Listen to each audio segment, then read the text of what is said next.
Mais um episódio do Pode Contar Mais Café da Triotécnica e hoje vamos falar sobre a reforma tributária referente à locação de imóveis. Esse é nosso podcast, Pode Contar Mais Café. Você que é proprietário, você que tem imóveis, você que tem renda proveniente de locação, fique atento que esse assunto é para você. Estamos aqui com o Josimar, com o Rodrigues, nossos convidados aqui do Pode Contar Mais Café. E uma novidade quentíssima sobre imóveis, sobre a locação, é que agora, se você não sabe, o seu imóvel passa a ter um CPF. A partir de agora, todo imóvel tem um cadastro chamado Cadastro Imobiliário Brasileiro, que é CIB, onde a Receita Federal consegue, através desse registro, dessa identificação, fazer os cruzamentos pertinentes, né, Josimar? Exatamente. Bom, esse cadastro imobiliário e brasileiro, ele estava previsto na Lei Complementar 214, que é a Lei da Reforma Tributária, juntamente com o Sinter. E ele tem várias finalidades. Uma delas é possivelmente a fiscalização, o cruzamento de informações, porque os imóveis têm uma tributação especial dentro da reforma tributária, dentro da Lei 214. Tem todo um capítulo lá que rege a forma de cálculo, os créditos tributários da aquisição e da reforma desses imóveis, também tem uma captação específica. Por exemplo, eu vou dar um spoiler aqui, se você comprar uma lata de tinta para pintar 3 imóveis, talvez você vai perder crédito tributário de 1, porque você vai ter que determinar para onde vai aquele insumo para a reforma daquele imóvel, pensando que você vai pegar o crédito dessa aquisição desse insumo. Bom, além disso, esse cadastro ele tem uma outra finalidade, que é subsidiar o governo na base de cálculo do imposto de renda na venda do IBS-CBS e também na venda desse imóvel lá na frente. Então, a gente vai ter um valor médio de imóveis aí para calcular o imposto de renda na venda. E a gente vai poder optar pela aquisição ou pela essa estimativa, digamos assim. Vai ter que fazer uma conta. E Rodrigues, dentro da Triotécnica, né, de todas essas, desde quando esse assunto começou a aparecer com mais frequência, quais já foram as principais dúvidas que chegaram até nós aí sobre a questão da locação?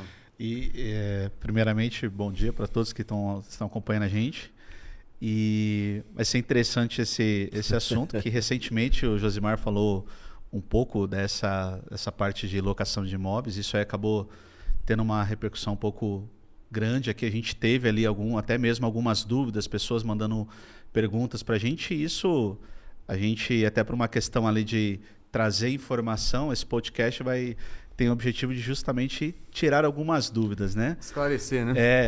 Esclarecer algumas dúvidas, até pensando no ponto que nós vamos sair ali de um cenário atual, onde tem toda a reforma tributária vindo, a parte de cadastro, são N mudanças. Uhum. E aí pode ser que as pessoas tenham diversas dúvidas, e aqui eu trouxe algumas delas, que eu vou estar fazendo pergunta para o Josimar aqui, para ele poder também esclarecer e a gente também levar essa informação para quem nos acompanha. E aí eu queria... Primeira pergunta, Josimar. Hoje, vou dar um exemplo, que a pessoa tem um imóvel, ele lá na declaração de imposto de renda dele, ele não informou esse imóvel. Tá? Ele não informou nessa declaração esse bem. E como que essa pessoa vai ter que fazer agora? Tem um cadastro imobiliário que vai apontar ele lá, que vai demonstrar lá, você tem um imóvel aqui, só que não está na sua declaração. Como que ele vai poder como que ele vai poder fazer agora para regularizar isso? A gente tem vários elementos aqui que serão postos à mesa para a gente poder fazer uma avaliação e entender um contexto, um cenário. A Receita Federal, ela sabe dos imóveis que você tem. Então, de uma forma ou de outra, o cartório já informa isso. Existe uma declaração chamada DIMOB. Então, toda vez que você tem uma operação, isso já existe há muito tempo mesmo. Toda vez que você tem uma operação de aquisição de imóvel ou com a compra e a venda, o cartório reporta quem é o vendedor, quem é o comprador, o valor da transação e, pasme, ele supõe até o valor do custo do imóvel na aquisição originária. O que significa isso? Eu comprei um imóvel por R$45 mil lá em 2008. Fiz reforma, fiz N coisas. O cartório, ele não entra nesse mérito, mas ele informa para a Receita que esse imóvel, originariamente foi adquirido por R$45 mil e na venda, sei lá, foi 300, 400, 500 mil reais. Independentemente das reformas que a pessoa fez no imóvel. Porque o cartório informa a aquisição originária. Então, isso já existe. É o valor venal. Já existe. Não, nem é o valor venal, é o valor originário mesmo. Da operação mesmo. Perfeito. Então, se eu comprei um imóvel seu em 2008, por exemplo, um terreno, é R$45 mil. Eu paguei o cartório e eu vendi agora por 300, o cartório vai informar a Receita Federal, olha, o Josimar comprou esse imóvel em 2008 por R$45 mil e fez a venda por 300. Ele não entra no mérito se eu, na minha declaração pessoa física, informei essas aquisições. Então, você não informar um imóvel que você comprou é meio que tipo esconder uma pedra debaixo do tapete, um tijolo debaixo do tapete. Todo mundo vai estar vendo que ele existe. Ali, né? Existem situações que você até pode omitir, mas porque comprou por contrato de gaveta, ficou ali, está no nome de uma empresa. Mas, via de regra, todo imóvel existe um conhecimento. O que é o CIB? E é justamente isso que aconteceu. O CIB, a prefeitura vai mandar os dados para a Receita Federal e o cartório também. Não quer dizer que esses dados vão estar harmonizados. Uhum. E é muito comum não estar. A prefeitura, normalmente, o dado está mais atualizado, está no nome do Josimar. Comunidades mais carentes têm muito disso, né? As pessoas fazem um contrato de gaveta. Então, ela pega e vai passando, está no nome do primeiro adquirente lá, no seu nome, por exemplo, já está no quinto proprietário e ainda está no nome do primeiro, porque o custo do cartorário, do registro no Brasil, é caro. É caro. A gente tem que ter essa verdade de como... E aí dificulta as pessoas de fazerem a transmissão. Então, a prefeitura vai mandar de um dado e o cartório vai mandar, de repente, outro. Na prefeitura vai estar no nome do adquirente último, ou talvez o quinto, e no cartório vai estar diferente. Mas tudo bem. Não quer dizer que não vai ter uma informação. Qual é o passo que vai acontecer? A gente, quando essa informação ela vai ser cruzada. Em um dado momento, lá atrás, a Receita Federal, e agora saiu uma lei, que chama REARP, inclusive deu um sinal. Olha, se você tem imóveis, se você tem bens, na verdade nem imóveis, que você não colocou na sua declaração, coloque. Vai lá e coloque. Regularize. Já deu uma oportunidade. Pagando uma multa. Mas aí é uma coisa assim que você tem que falar, bom, eu ainda não fui notificado, eu posso eventualmente retificar minha declaração. Então tem uma situação de omissão e tem uma situação realmente de erro. Aí você tem que chamar um especialista para entender qual é o cenário. Mas se você não declarou, é bom que você declare, porque eventualmente você vai ser chamado a explicar por conta desse CIB, Cadastro Imobiliário Brasileiro. Vamos falar que é o CPF do imóvel. Isso.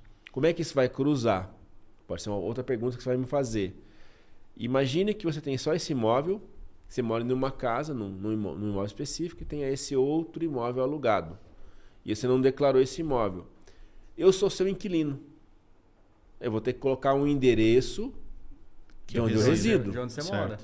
E aí, possivelmente, a Receita Federal vai pedir o cadastro do CIB. Josimar, me coloque seu endereço, mas coloque o CIB do imóvel que você mora.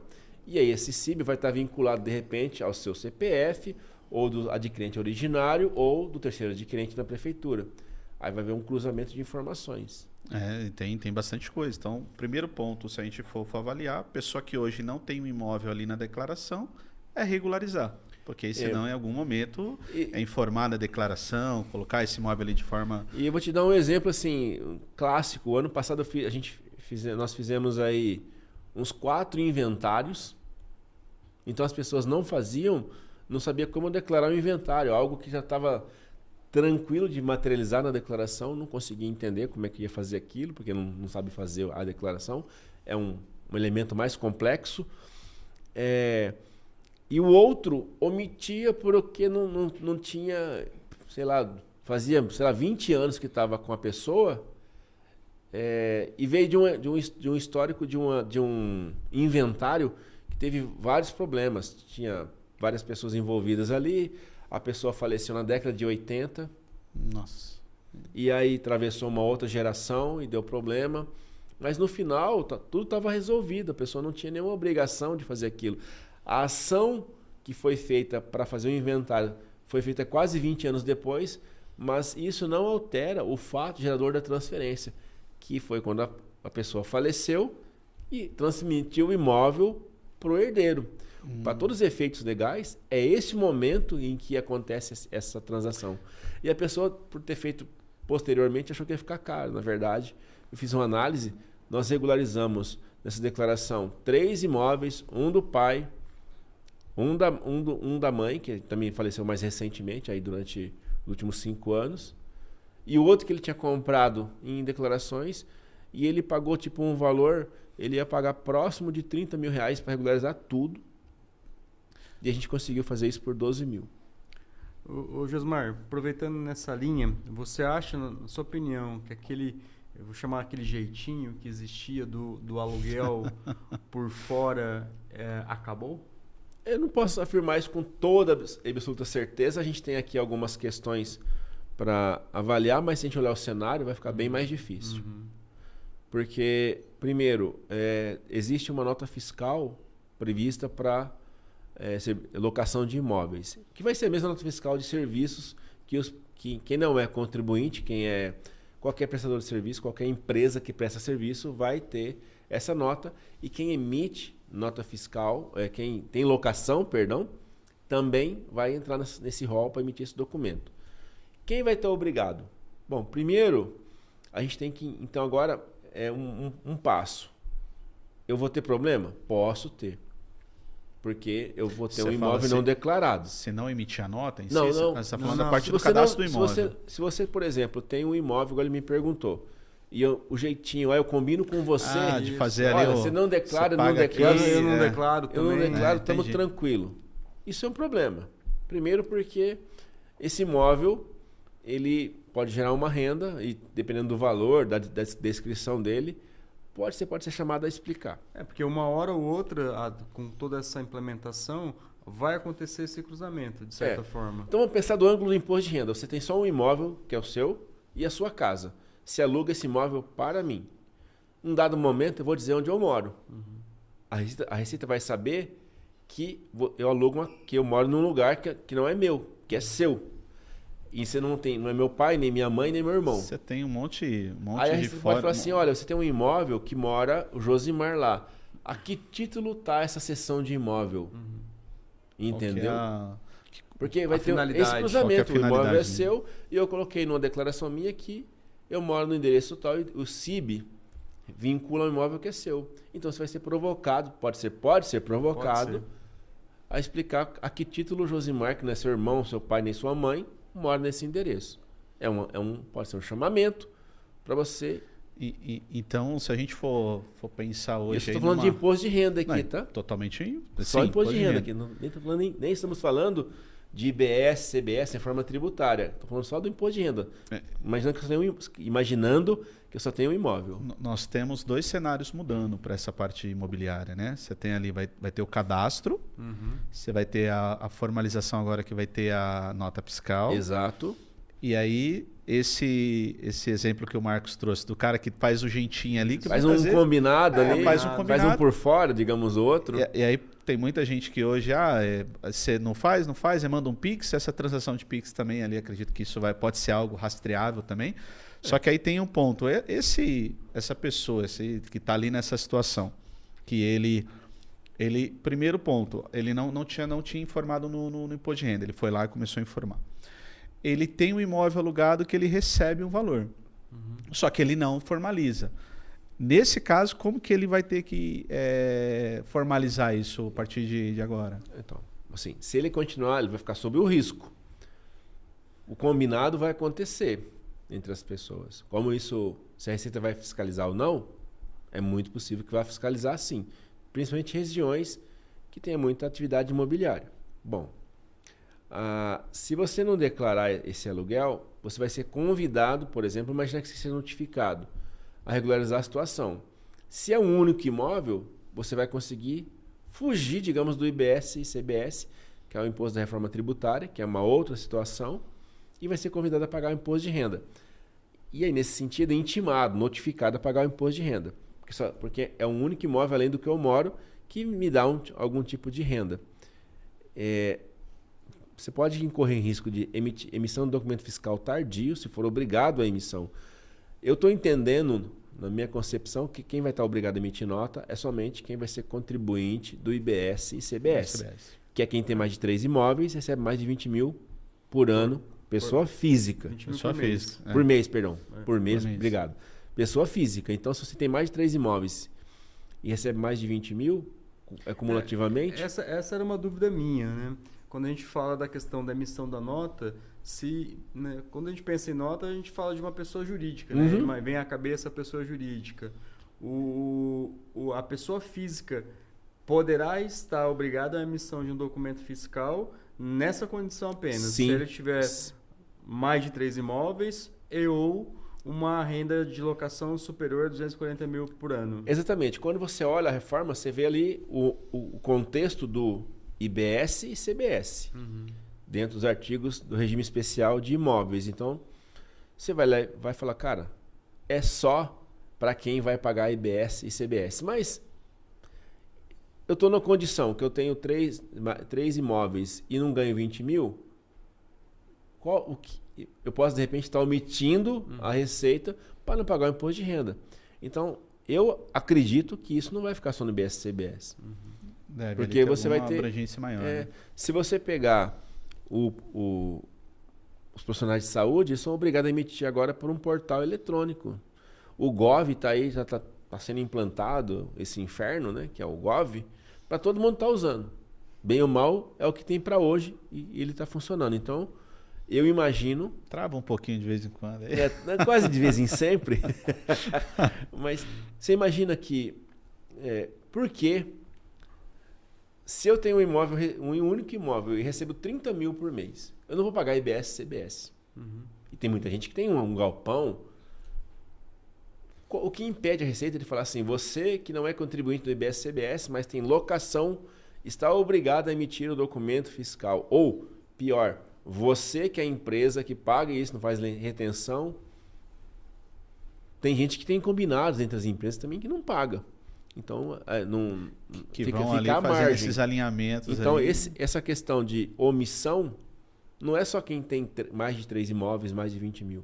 Eu creio que no médio prazo, isso é uma estimativa minha, uma percepção minha, de que vai estender a quem todo tipo de aluguel.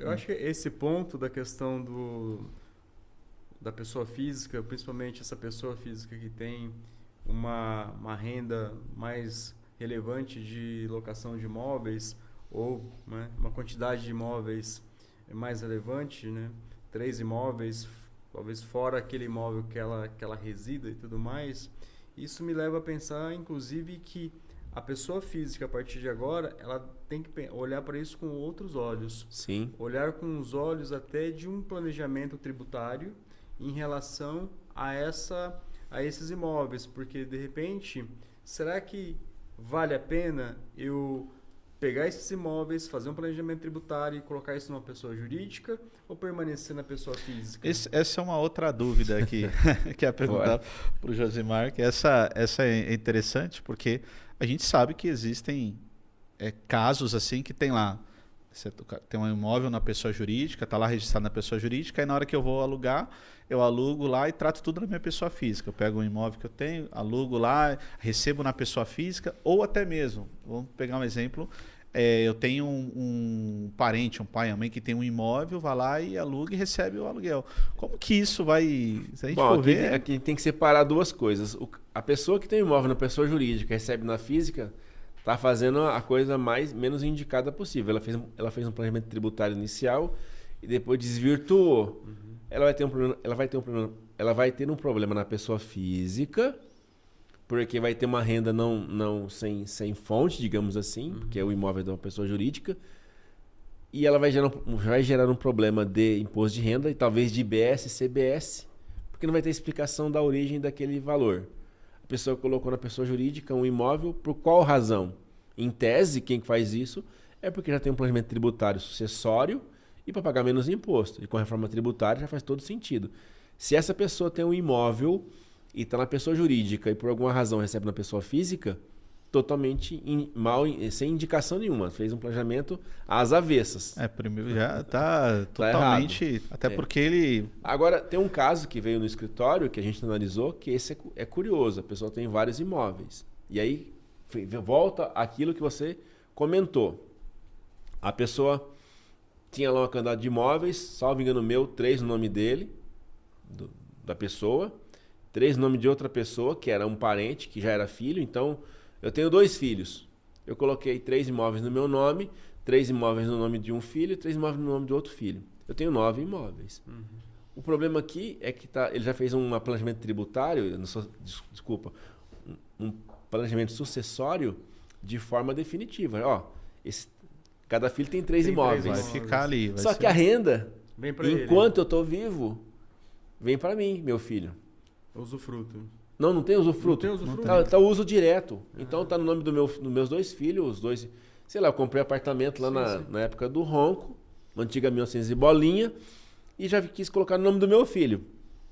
Por algum motivo. O motivo não importa, tá no nome desses 2 filhos. Só que a renda vem para um CPF que é o meu, que eu sou o pai. Que é o pai. Como é que resolve isso? Tem que fazer um planejamento, e isso tem um custo. Ou não, continua igual, faz doação? Pode ser uma possibilidade. Depende qual é o estado que você está. Porque a renda continua subsidiando o pai, no caso.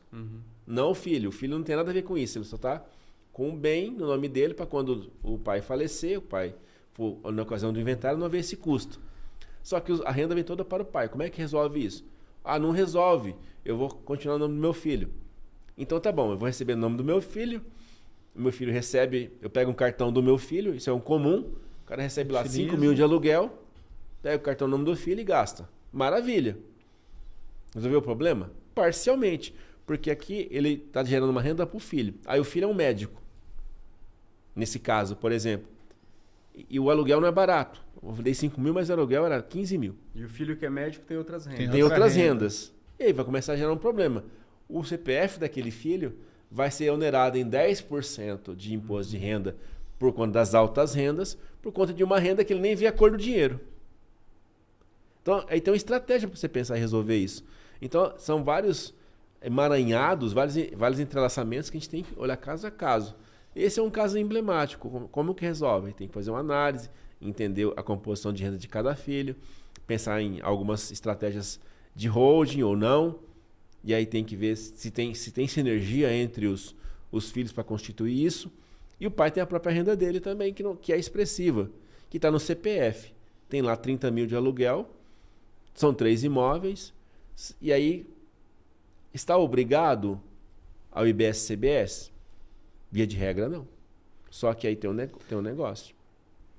Eu tenho que pensar que se eu tenho esse imóvel, eu transferi para os filhos, já faz sentido, de repente, eu fazer a doação. Mas e como é que eu fico com a renda? Então tem essa questão. Agora, por que ele não declara? Aí essa renda é toda omitida. Esse é o grande problema. A pessoa recebe uma renda expressiva de aluguel e não declara imposto de renda. Essa pessoa, fatalmente, pelo padrão de vida, pelas coisas que ela opera, esse CIB vai denunciar ela de alguma forma. A pessoa...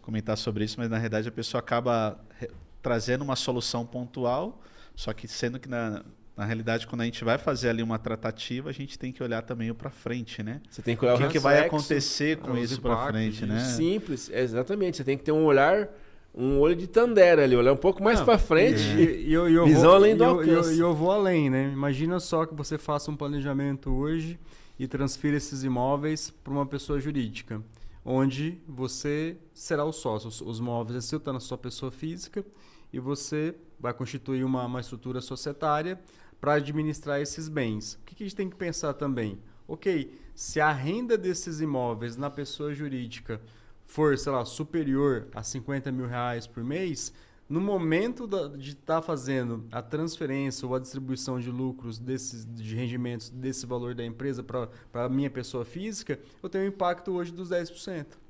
Então, assim, tem uma série de questões que vão desencadeando as análises, igual você falou, a análise ela não pode ser exclusivamente com o olhar para um ponto, ela tem que ser uma análise com um olhar muito mais abrangente. 360 graus. Então, hoje, de fato, tudo que envolve, sob a ótica da reforma tributária, os impactos das modificações da tributação, ela tem que ser uma análise muito mais ampla. Né? Você pega um exemplo, tem empresário que tem uma alta renda na pessoa jurídica. E aí ele costuma pegar essa renda e transferir tudo para a pessoa física. Para ele não pagar o imposto, ele ficou limitado a R$50 mil por mês. Ok.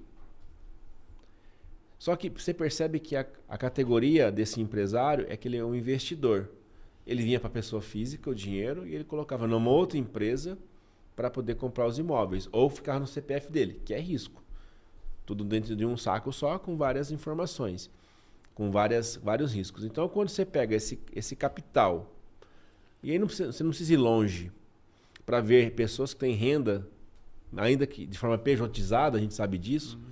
Tem muitas pessoas físicas que estão pejotizadas, jornalista, gente da mídia, enfim, que tem um valor que ele ganha com a imagem dele, porém, todo o valor vai para uma empresa e agora voltaria isento de imposto de renda na pessoa física. Agora não mais, né? Não mais. E essa pessoa tem uma cultura de investir em imóveis. Ele vai escolher, eu vou pegar de volta R$1 milhão, suprimir R$100 mil de imposto, ficar com 900 e comprar imóveis na pessoa física para depois eu colocar numa holding, faz sentido? Não faz. Não faz de fato. Não faz sentido. Então a gente tem que olhar agora sobre esses vários aspectos. Mas a declaração, você fez a primeira pergunta sobre a declaração de quem não declara. Você tem que olhar imposto de renda, IBS, CBS, imposto sucessório e também o imposto o custo da holding. Estrutura jurídica. Uma estrutura jurídica para olhar. Vai ter que fazer uma estratégia de fato, né? Vai ter que analisar até para... E esse ano é o último ano, né? Porque o PL 108 virou a Lei 227 e aí, via de regra, ele entra... Você tem 360 dias para entrar no ano seguinte, vai entrar em vigor oficialmente, que é o prazo que os municípios vão criar novas regras para fazer avaliações patrimoniais. Então, quando a gente está falando de imóvel, tem um outro problema. A Receita sabe, ela vai te lembrar que você não declarou, de uma forma ou de outra você vai ser lembrado. Não adianta você querer sonhar que não vai acontecer isso, que uma hora vai acontecer. Ou você vai precisar regularizar por uma situação de inventário, de uma venda. E aí, já tive situações em que a pessoa tinha um imóvel, vendeu lá, isso, estou falando de 2005, tá? Nossa, vendeu por R$700 mil, tinha um ganho de capital absurdo na cabeça dela. Só que quando fez a conta, não chegava, né? Mas eu devo 3, 5% do valor, é isso aí que você vai pagar. Só que ela não colocou aquela construção, aquela obra, não regularizou tudo certinho. Não declarou até o... Então a pessoa tem benfeitoria, né? Ô Josimar, pra gente, chegando ao fim aqui do nosso episódio, numa recomendação prática aí para quem está ouvindo a gente, começaria por onde? Primeiro, mapear quais são seus imóveis, um diagnóstico. Seja ele para pessoa jurídica, para pessoa física, onde que eu estou e quem eu sou na reforma tributária. Então, teve gente que procurou e aí tem uma escalada de tributação. A gente tá falando agora dos próximos 2 anos. Então, só um parênteses. O imóvel vai ser uma tributação mais alta.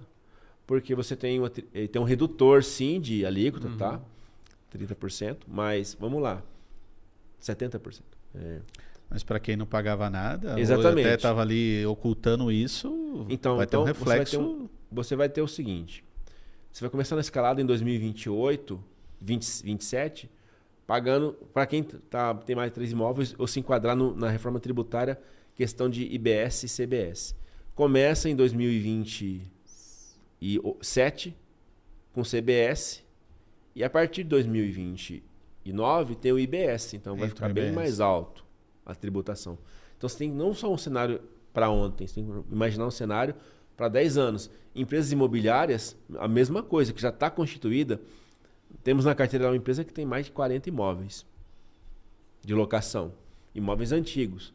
E aí tem uma regra anterior, que saiu na lei quando foi promulgada, que tem benefício fiscal para quem cumprir a regra. que quem registrar o contrato. A norma da Receita Federal agora abriu uma possibilidade de você arquivar o contrato direto na Receita Federal. Então você vai ter que dar uma materialidade para dizer que aquele contrato é antigo, anterior à Lei 214, para que você possa tributar 3,65% no lucro presumido, que 99% das empresas deve ser lucro presumido. Agora, dica prática. Diagnóstico, para entender a sua situação, sem omissão. Não adianta contar meia verdade, porque senão você não consegue ter um cenário claro. Eu tenho um imóvel, mas está no nome do meu pai. Mas... Não, você tem que falar a situação prática e não omitir nada. E aí você olha o diagnóstico e fala onde que eu estou, para onde que eu vou. É uma holding? Eu vou já fazer a doação para os filhos com usufruto para mim? Talvez sim. Não adianta você também pensar em colocar, por exemplo, numa empresa, usufruto de menor. Porque você, segundo o Código Civil, você é o responsável direto, você que administra o recurso. Então, assim, a renda vai para o seu nome. Acho que artigo 1691, está ali, entre 1.600 e 1.900. Ele fala exatamente isso, que o menor que tem a propriedade, mas não adianta nada, o responsável entra na declaração de responsável. Então, tem alguns mecanismos que as pessoas vão pensar em criar, que já foram, olha, já pensei nisso, você tem que pensar em outra coisa. Então você tem que... Achei uma solução. Aí você... Achei uma solução. Aí você olha, mas será que a solução minha é boa mesmo? Será que vai funcionar? Então é isso. E um ponto que eu chamo a atenção para finalizar é que se você tem um imóvel hoje, geralmente o prazo de contratual é em torno de 30 meses. Não adianta a gente dizer que a reforma, o reflexo disso vai acontecer lá em 2029, 2028 ou mesmo que seja 2027. Mesmo que seja um contrato de 12 meses, na pessoa jurídica principalmente, ano que vem, 2027, você já tem um reflexo do CBS. Imagine um contrato de 30 meses que você vai chegar provavelmente ali no início de 2029, que aí já entra, além da CBS, tem o reflexo do IBS. Então, se você tem imóveis, se você se identificou com essa situação, com esse episódio de hoje, entre em contato conosco, deixe suas dúvidas aqui, nos siga nas redes sociais, que iremos ali conseguir apoiar você num diagnóstico mais profundo e mais detalhado. Obrigado, Rodrigues. Obrigado, Josimar. Obrigado, até o próximo.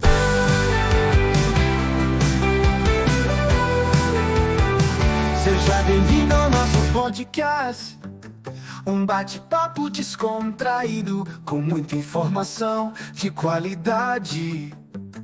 Esse é nosso podcast, Pode Contar Mais Café.